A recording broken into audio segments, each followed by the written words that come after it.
నమస్కారం, welcome to Ahalya news. ఈనాటి వార్తలు. అన్నమయ్య అంతర్జాతీయ సంకీర్తన పోటీలు తందాన 2025 విజేతలకు ముఖ్యమంత్రి చంద్రబాబు బంగారు పథకాలు బహుకరించారు. భక్తిభావంతో ఎంతో ఆధ్యాత్మికమైన వాతావరణాన్ని పెంపొందించేందుకు అన్నమయ్య 32,000 సంకీర్తనలకు నాంది పలికారని, ఎంతో విలువైన సంకీర్తనల సంపదను తిరుమల తిరుపతి దేవస్థానం వారు భద్రపరిచారని ముఖ్యమంత్రి చంద్రబాబు నాయుడు చెప్పారు. అన్నమయ్య బాటలోనే డాక్టర్ శోభారాణి ప్రయాణిస్తూ భావితరాల కోసం పరిశోధనలు చేయడం మంచి శుభపరిణామమని అభినందించారు.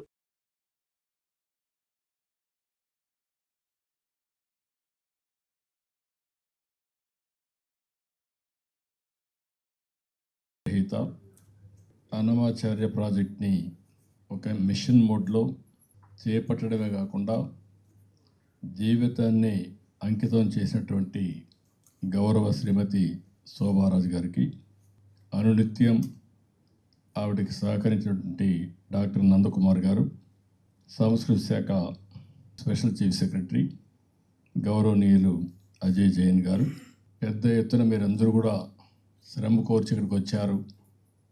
పిల్లలు చాలా బాగా 2 నిమిషాలైనా చాలా ఎఫెక్టివ్గా ప్రజెంట్ చేశారు. మీ అందరికీ మనస్ఫూర్తిగా అభినందనలు. మొట్టమొదటిసారికి సెక్రటరియట్లకు కూడా స్వాగతం, సుస్వాగతం. అన్నమయ్య సంకీర్తనల్ని విశ్వవ్యాప్తం చేసేందుకు 42 ఏళ్లుగా పనిచేస్తున్నారు. దీనికోసం ఒక వ్యవస్థ, అన్నమాచార్య భావనావాహిని. ముందుగా శోభారాజు గారిని, అందులో పనిచేసే ప్రతి ఒక్కరిని మనస్ఫూర్తిగా అభినందిస్తున్నా, కృతజ్ఞతలు తెలియజేస్తున్నా. వెంకటేశ్వర స్వామి ఆయన సన్నిధిలో ఆవిడకు ఒక సందేశం, ఆ సందేశమే అన్నమాచార్య కీర్తనలో పాడమని. ఎప్పుడైతే ఆ సందేశం వచ్చిందో ఆ సందేశాన్ని ఒక ఆదేశంగా తీసుకుని వారి జీవితాన్ని మొత్తం అంకితం చేశారంటే అది దేవుడి యొక్క డిప్యూటీ సీఎం పవన్ కళ్యాణ్ జిల్లాలోని ఇప్పటం గ్రామం పర్యటించారు. ఈ సందర్భంగా వృద్ధురాలు ఇండ్ల నాగేశ్వరమ్మ నివాసానికి వెళ్లి ఆమెను పరామర్శించారు. పవన్, నీ బిడ్డగా నీ ఇంటికి వచ్చానంటూ నాగేశ్వరమ్మ కాళ్లకు పవన్ నమస్కరించారు. ఆపై వృద్ధురాలికి కొత్త బట్టలు ఇవ్వడంతో పాటు 50,000 నగదు, వికలాంగుడైన ఆమె మనవడికి 1,00,000 రూపాయలను డిప్యూటీ సీఎం అందజేశారు.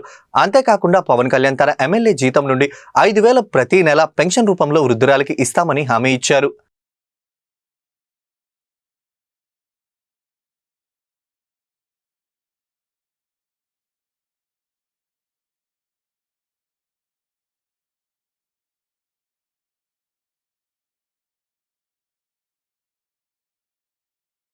జగన్ ప్రభుత్వ హయాంలో తిరుమల తిరుపతి దేవస్థానం టీటీడీలో అనేక అవినీతి కార్యక్రమాలు జరిగాయని, అన్ని ఒక్కొక్కటిగా బయటకు వస్తున్నాయని మంత్రి బీసీ జనార్దన్ రెడ్డి తెలిపారు. స్వామివారి లడ్డూ ప్రసాదం తయారీలో వినియోగించిన కల్తీ నెయ్యి వ్యవహారం సైతం సంచలన విషయాలు బయటకు వస్తున్నాయని పేర్కొన్నారు. రాష్ట్రం నలుమూలల నుండి వచ్చే భక్తులనే కాకుండా దేశ విదేశాల నుండి వచ్చే భక్తులను కూడా అనేక ఇబ్బందులకు గురిచేశారని విమర్శించారు. అంతేకాకుండా తిరుమలకు వచ్చే భక్తులకు సౌకర్యాలు కల్పించే విషయంలో కూడా గత ప్రభుత్వం నిర్లక్ష్యంగా వ్యవహరించిందంటూ మండిపడ్డారు.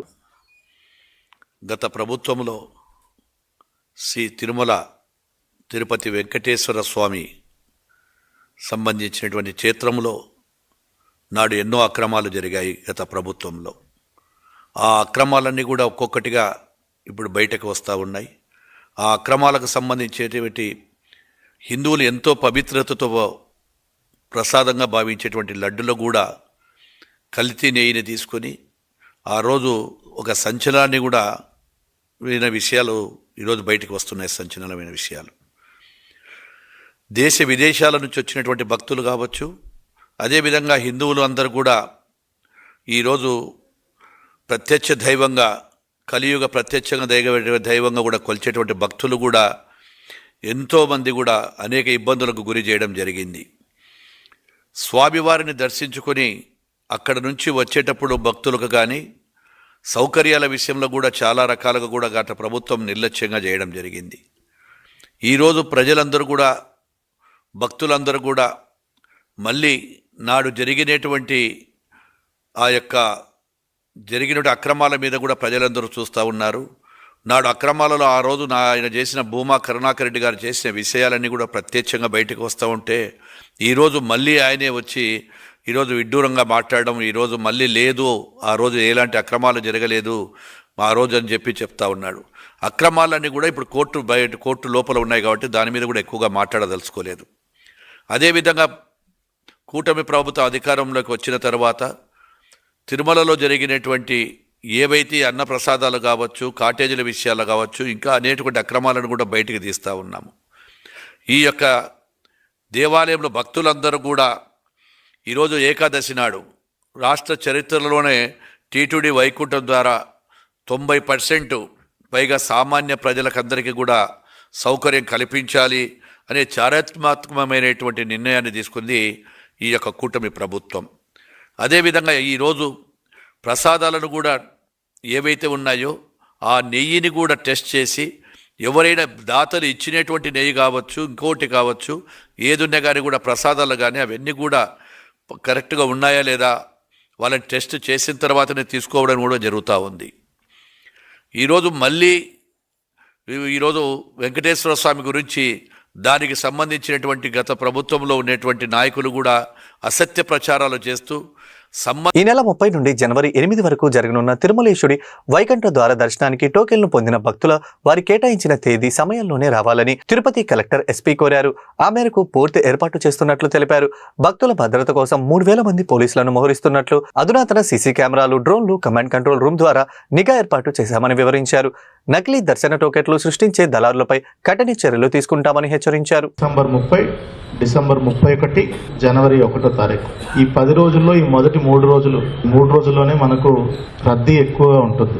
మొదటిసారిగా టీటీడీ వాళ్ళు టోకెన్ సిస్టమ్ ద్వారా ఈడిప్ ద్వారా సెలెక్ట్ చేయడం జరిగింది. ఈ ఈడిప్ ద్వారా సెలెక్ట్ అయిన వాళ్ళందరూ కూడా వాళ్ళకి కేటాయించిన టైము, డేట్కి సంబంధించి దర్శనం మంచిగా మనకి ఆ 3 రోజుల్లో చేయబడుతుంది. తిరుపతి మరియు చుట్టుపక్కల ఉన్న ప్రజలకు కూడా చివరి 3 రోజుల్లో కూడా దర్శన సౌభాగ్యం కొరకు టీటీడీ వాళ్ళు వెసులుబాటు కల్పించారు. 30 తారీఖు నుంచి 8వ తారీఖు వరకు సుమారుగా 150,000 నుంచి 175,000 మంది ఫ్లోటింగ్ పాపులేషన్ ఇక్కడ ఉంటుంది. కాబట్టి దానికి అనుగుణంగా బస్ స్టాండ్లో కానీ, రైల్వే స్టేషన్స్లో కానీ, ఇతరత్ర మెయిన్ పాయింట్స్లో కూడా మనం హెల్ప్ డెస్క్లు పెట్టడం జరిగింది. ఎవరైతే టికెట్ ఉన్న వాళ్ళందరికీ కూడా వాళ్ళకి ఫెసిలిటేట్ చేసి తిరుమలకి ఇన్ టైంలో చేరుకునే విధంగా కూడా అన్ని ఏర్పాట్లు కూడా చేయటం జరిగింది. తిరుపతిలో ముఖ్యంగా బస్ స్టాండు, రైల్వే స్టేషను, తర్వాత అలిపిరి, శ్రీవారి మెట్లు, తర్వాత లోకల్ టెంపుల్స్ కూడా తగినంత భద్రతా ఏర్పాటు చేసి భక్తులకి ఎటువంటి ఇబ్బంది కలగకుండా, ఎంతమంది భక్తులు వివిధ బస్సుల్లో వస్తున్నారు, ఎంతమంది శ్రీవారి మెట్లు, అలిపిరి మీదుగా వస్తున్నారు, ఇవన్నీ కూడా అబ్జర్వ్ చేయడం, డ్రోన్స్ మరియు సీసీ కెమెరాల ద్వారా కమాండ్ కంట్రోల్ నుండి కూడా అబ్జర్వ్ చేయడం, ఎక్కడ ఎటువంటి ఇబ్బంది ఉన్నా అటు టెక్నికల్గాను ఇటు కోఆర్డినేటివ్ ఒక ఆల్రెడీ ఎక్కువ ఎక్స్పీరియన్స్ ఉన్న ఆఫీసర్స్ని పోస్ట్ చేస్తూ తగిన రీతిలో భద్రతా చర్యలు ఏర్పాటు చేయడం జరిగింది. కొన్ని సామాజిక మాధ్యమాలు కానీ ఇటీవల కాలంలో కూడా ఒక కేసు రిజిస్టర్ చేయడం జరిగింది. వైకుంఠ ద్వార దర్శనం చేయిస్తాము అని కొంతమందితో డబ్బులు వీళ్ళు వేయించుకోవడం, తర్వాత నా దగ్గర టోకెన్ ఉందని చెప్పి నేను మీకు ఇస్తాను టోకెన్ అని చెప్పి ఇంపర్సనేషన్ చేయడం, ఇలాంటివి. సో ఇంపర్సనేషన్, నాకు ఒక వ్యక్తికి వచ్చిన టోకెన్ ఇంకో వ్యక్తికి ఇవ్వడం తప్పు. ఇచ్చిన వ్యక్తి, తీసుకొచ్చిన వ్యక్తి ఇద్దరు కూడా ఖచ్చితంగా వారిపై కూడా కేసు తీసేయడం జరుగుతుంది. దర్శనం కల్పిస్తామని చెప్పి ఫేక్ టోకన్స్ క్రియేట్ చేయడం, వీటన్నిటిపై కూడా పూర్తిగా క్యూఆర్ కోడ్ ద్వారా వెరిఫై చేయడం జరుగుతుంది. అటువంటివి ఏమైనా జరిగితే వారిపై ఐపీసీ కేసులు రిజిస్టర్ చేయడం. రాజకీయంగా ఎదుర్కోలేక తన కుటుంబం వ్యక్తిగత సహాయకుడిని పీఏపై నింద మోపారని ఏపీ మంత్రి గుమ్మడి సంధ్యారాణి అన్నారు. ఎలాంటి తప్పు చేయకపోయినా తీవ్ర ఆరోపణలు చేశారని చెప్పారు. వాస్తవాలు తెలుసుకోకుండా కొన్ని ఛానళ్లు నా కుటుంబాన్ని అబాసుపాలు చేశాయని, నెల రోజుల పాటు నన్ను ఎంతో బాధ పెట్టారని, నన్ను నా కుమారుని బాధ పెట్టినా ఎవరిని విడిచిపెట్టేది లేదు అని ఆరోపణలపై పూర్తి స్థాయి విచారణ చేయాలని సైబర్ క్రైమ్ అధికారులను కోరారని సంధ్యారాణి తెలిపారు. మంత్రి గుమ్మడి సంధ్యారాణి వ్యక్తిగత సహాయకుడు పిఎస్ సతీష్ పై ఆమె కుమారుడిపై వచ్చిన ఆరోపణలు అవాస్తవమని పార్వతీపురం మన్యం జిల్లా ఎస్పీ మాధవరెడ్డి మంగళవారం స్పష్టం చేశారు. వాట్సాప్ లో అసభ్యకర సమాచారం పంపిస్తున్నట్లు ఒక మహిళ చేసిన ఆరోపణలో నిజం లేదని చెప్పారు. ఈ నేపథ్యంలో మంత్రి నేడు మాట్లాడారు. అంటే నా కొడుకు మీద, పిఏ మీద, అందరి మీద ఇష్టానుసారంగా ఈ మధ్యకాలంలో మాట్లాడిన మాటలు, చేసిన చేష్టలు మీకు అన్నీ కూడా తెలుసు. మీకు అందరికి కూడా తెలుసు. నిన్న ఎస్పీ గారు కొండ బద్దలు కొట్టేస్తారు, అయిపోయింది. ఈ నెల రోజుల పాటు మేం పడిన మానసిక వ్యధ, నా బిడ్డ పడినటువంటి శోభ, దీనికి సమాధానం ఎవరు చెప్తారు? మీ పత్రికలకు రేటింగ్ పెంచుకోవడానికో, మీ ఛానల్ రేటింగ్ పెంచుకోవడానికో, సెన్సేషనల్ న్యూస్ ఇస్తున్నామని చెప్పుకోవడానికి కొన్ని పత్రికలు, కొన్ని ఛానళ్ళు ఎదుటి వాళ్ళ పరువులు మర్యాదలు తీసేస్తున్నారని కూడా చూడకుండా మీరు చేసినటువంటికి దీనికి ప్రేమ సమాధానం చెప్తారు. నేను చేతనైనంత వరకు ప్రజలకు అందుబాటులో ఉండి అభివృద్ధి చేసుకుంటూ ఈరోజు అభివృద్ధి పదంలో సాలూరును ముందుకు తీసుకెళ్తుంటే మీకు ఎందుకు ఆ కడుపుమంట? ఇట్లాంటి నిరాధారమైనటువంటి ఆరోపణలు చేస్తే ఒక ఆడపిల్ల కదా, వచ్చి ఏడ్చింది కదా, ముసుగేసుకొని వచ్చింది కదా అనుకుంటే ఉన్న వాళ్ళ పరిస్థితి ఏంటి? మీ వేషాలు, మీ వెకిలి పనులనెన్నో చిన్నపిల్లల మీద చూపిస్తారా? అంటే మనుషులు బ్రతకడం, మనుషులు ఎదుగుదల ఉండటం మీరు ఓర్చుకోలేరన్నమాట. ఆమెకి ఎవరెవరు ఫోన్ చేసి సహాయం చేశారో అంతా లిస్ట్ వస్తుంది. లిస్ట్ వచ్చిన తర్వాత ఎవరిని విడిచిపెట్టే ప్రసక్తి లేదు. అందరికీ ఆ చట్టం ద్వారా, న్యాయం ద్వారా ఖచ్చితంగా శిక్ష పడుతుంది. పవన్ ప్రసంగాలు పరిశీలిస్తే విచిత్రంగా ఉందని, ఓపెనింగ్ లో ఓవర్ యాక్షన్ చేస్తారు, ఇంటర్వ్యూలలో ఇమిటేషన్ అవుతారు, కంక్లూజన్ లో కన్ఫ్యూజ్ అవుతారంటూ వైఎస్ఆర్సీపీ నేత మాజీ మంత్రి అంబటి రాంబాబు చురకలంటించారు. మంగళవారం ఆయన మీడియా సమావేశంలో మాట్లాడుతూ పవన్ ఏం మాట్లాడుతున్నాడో ఆయనకే అర్థం కాదని, వినే వాళ్లకు అంతకన్నా అర్థం కాదంటూ వ్యంగ్యాస్త్రాలు విసిరారు. వైఎస్ఆర్సీపీ పార్టీని, పార్టీ నాయకత్వంపై తీవ్రంగా పదజాలం వాడుతున్నారని, ఎందుకంటే పవన్ అంతలా ఊగిపోతూ పిచ్చి పిచ్చిగా మాట్లాడుతున్నారని అన్నారు. ఎవరినో బెదిరించాలనే భావన పవన్ మాటల్లో కనిపిస్తుందని, పవన్ మిమ్మల్ని ఎవరైనా వైఎస్ఆర్సీపీ వాళ్ళు ఏమైనా అన్నారా అంటూ చెప్పండి అంటూ మిమ్మల్ని తిట్టి తెలంగాణ వాళ్ళు వైఎస్ఆర్సీపీ వాళ్ళు కాదని, ఎందుకు వైఎస్ఆర్సీపీపై తీవ్రమైన పదజాలంతో ఊగిపోతున్నారంటూ అంబటి దుయ్యబెట్టారు. నువ్వు చెప్తున్నావు మొన్న ట్రాన్స్ఫర్కి ఇంత రేట్ అని పెట్టారు మా డిపార్ట్మెంట్లో, నేను వచ్చిన తర్వాత అదేం లేదు. చాలా స్పష్టమైన ఆదేశాలు ఇచ్చాను. ఎక్కడ కరప్షన్ జరగడానికి వీల్లేదు, ఎక్కడ అన్యాయం జరగడానికి వీల్లేదు, ఎక్కడ లంచాలు జరగడానికి వీల్లేదు అని మీరు చెప్పారు. శభాష్, మంచి మాటలు చెప్పారు, అభ్యంతరం ఏమీ లేదు. ఏం జరుగుతుందండి ఇక్కడ? అసలు లోకేష్ బాబు గారు డబ్బులు ఏందో ట్రాన్స్ఫర్ చేస్తున్నాడా? అక్కడ దాకా ఎందుకు? మీ శాఖ అంటే పవన్ కళ్యాణ్ గారి శాఖ కాదు, జనసేన శాఖ, పౌర సరఫరాల శాఖ. సీజ్ ది షిప్ అన్నారు. సరే, షిప్పు సీజ్ చేయకపోయినా సంగతి అది అక్కడ పెట్టండి. దాని సంగతి బియ్యం అమ్మకం ఆగిందా చెప్పండి పవన్ కళ్యాణ్ గారు. కూటమి ప్రభుత్వం వచ్చిన తర్వాత బియ్యం అమ్మకం ఆగిందా అడుగుతున్న సమాధానం చెప్పండి ప్లీజ్. కొట్టేస్తున్నారే, కాకినాడ రేవు నుంచి బ్రహ్మాండంగా వెళ్ళిపోతున్నాయి. మధ్యవర్తులు డబ్బులు సంపాదించుకుంటున్నారే, దానిలో క్యాష్ మీకు వస్తుందే. మనోహర్ గారికి శుభ్రంగా తీసుకుంటున్నారే, సర్దుకుంటున్నారే. మీరు నీతి గురించి, నిజాయితీ గురించి చెప్తుంటే ఎట్లా ఇది సచ్చేదట్టు మేము నాకు అర్థం కాల. నీతి గురించి, నిజాయితీ గురించి బ్రహ్మాండంగా మీరు చెప్తున్నారు, ఉపన్యాసాల్లో అద్భుతంగా చెప్తున్నారు. మమ్మల్ని తొక్కి నారదీస్తామని అంటున్నారు. మిమ్మల్ని ఏం అనకపోయినా అంటున్నారు. ఎక్కడి నుంచో తెచ్చుకుని అంటున్నారు. మా చంద్రబాబు నాయుడిని అంటారా అనేటువంటి పద్ధతుల్లో మీరు మాట్లాడుతూ ఉన్నారు. మీరు కాపు కాయండి చంద్రబాబు నాయుడు గారికి, మాకు ఏ విధమైన అభ్యంతరం లేదు. మీరు ఎన్ని సంవత్సరాలు కావాలంటే అన్ని సంవత్సరాలు మీరు చంద్రబాబు నాయుడు గారిని కాపు కాస్తూనే ఉండండి, మాకు అభ్యంతరం ఏమీ లేదు. మేము ఎప్పుడైనా వైఎస్ఆర్ కాంగ్రెస్ పార్టీ, జగన్మోహన్ రెడ్డి గారు సింగిల్గానే పోటీ చేసి అధికారంలోకి వచ్చారు.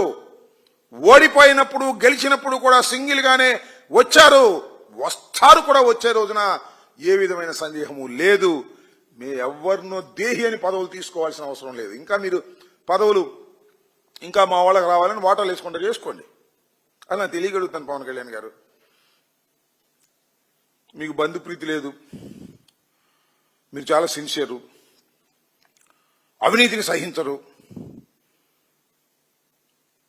మీ అన్నగారికి ఎమ్మెల్యే గుంటూరు నగరం 32వ డివిజన్ వైసీపీ కార్యాలయంలో సెమీ క్రిస్మస్ వేడుకలు బుధవారం ఘనంగా జరిగాయి. ఈ సందర్భంగా ఏర్పాటు చేసిన క్రిస్మస్ కేక్ ను 32వ డివిజన్ వైసీపీ కార్పొరేటర్ ఈచంపాటి వెంకటకృష్ణ ఆచారి, శేఖర్ డేవిడ్లతో కలిసి కట్ చేశారు. ఈ సందర్భంగా వారు మీడియాతో మాట్లాడుతూ క్రైస్తవ సమాజానికి క్రిస్మస్ శుభాకాంక్షలు తెలిపారు. ఈ కార్యక్రమంలో వైసీపీ నేతలు నాగార్జున, శ్యామ్, వెంకటరెడ్డి, మహేంద్ర కుమార్, శివశంకర్ రెడ్డి తదితరులు పాల్గొన్నారు. ఈరోజు క్రిస్మస్ సందర్భంగా బ్రాడీపేట 32వ డివిజన్ కార్యాలయంలో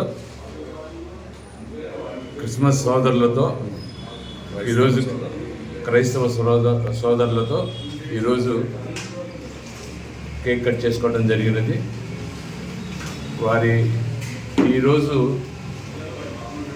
మేము చేస్తున్నటువంటి ఈ కార్యక్రమానికి కులం లేదు, మతం లేదు, ప్రాంతం లేదు, మాకు అన్ని కులాలు ఒకటే అని చెప్పేటువంటి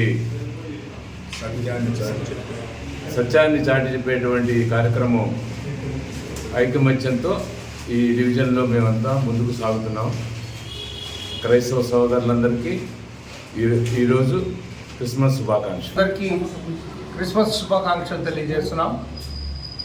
ఈరోజు క్రిస్మస్ ఈవ్.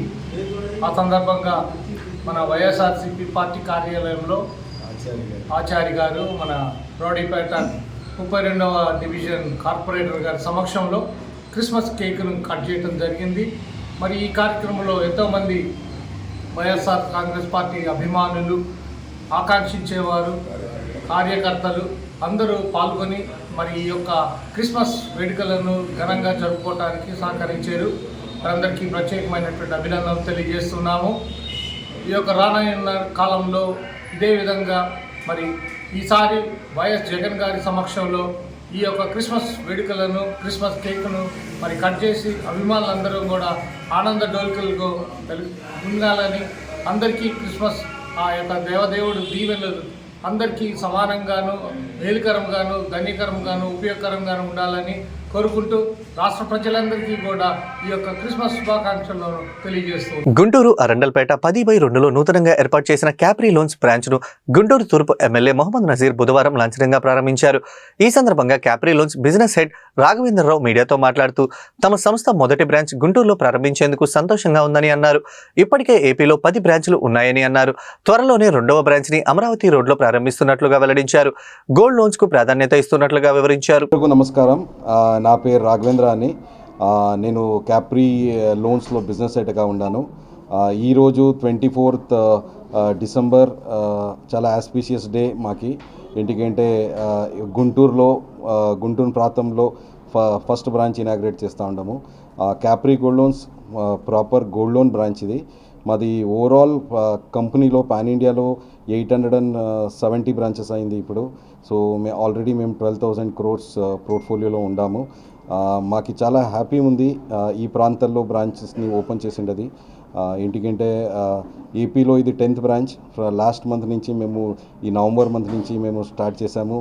ఇప్పుడు ఆల్రెడీ 10th బ్రాంచ్ ఓపెన్ చేస్తూ ఉంటాము ఎంటైర్ ఏపీ స్టేట్లో. గోయింగ్ ఫార్వర్డ్ మాది ఇంకా ఎక్స్పెన్షన్ చాలా ప్లాన్ ఉన్నాయి. డిసెంబర్ లోపల we're expecting to open 100+ branches in AP. Telangana కలిపి, కర్ణాటక అన్నీ కలిపి ఆల్మోస్ట్ 200 బ్రాంచెస్ ఓపెన్ చేస్తూ ఉంటాము. సో చాలా పెద్దగా మేము ఎక్స్పాన్షన్ చేశాము. అండ్ మాది మేజర్ కోర్ ఏమి అంటే గోల్డ్ లోన్ ప్రోడక్ట్ ఉంది మా దగ్గర. మాది చాలా సెక్యూర్ ఉంటుంది, highly secured for the customers. And చాలా we have a good schemes for the customers. So చాలా ఎక్స్పీరియన్స్ స్టాఫ్స్ ఉన్నారు మా దగ్గర. అండ్ చాలా సెక్యూర్డ్ అండ్ ఎక్స్పీరియన్స్ బిజినెస్ అవుతా ఉంది.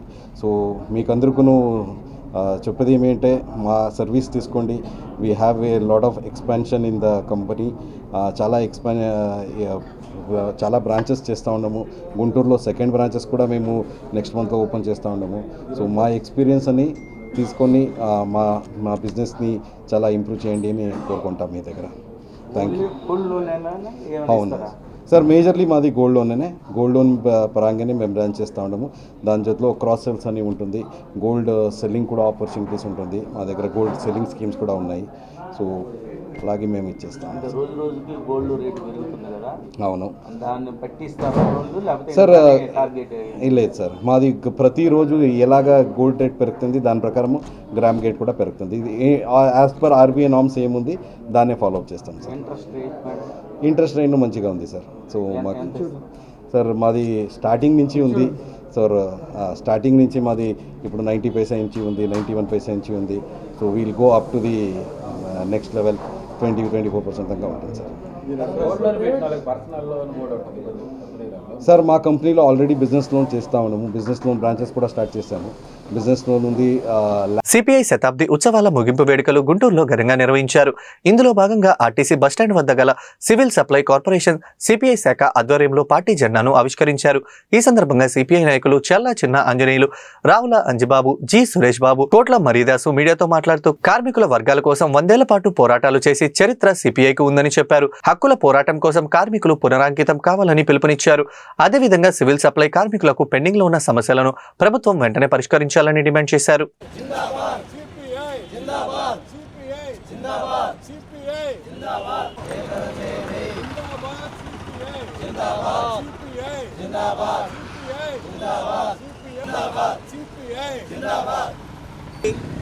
భారతదేశంలో ఏర్పాటయ్యి రేపు డిసెంబర్ 26వ తేదీకి శతాబ్ది ఉత్సవాలు ముగించుకొని 101వ సంవత్సరంలోకి అడుగు పెడుతున్న నేపథ్యంలో Andhra Pradesh state civil supplies corporation శాఖ సిపిఐ ఆధ్వర్యంలో ఈరోజు జెండా ఆవిష్కరణ నిర్వహించుకోవటం జరిగింది.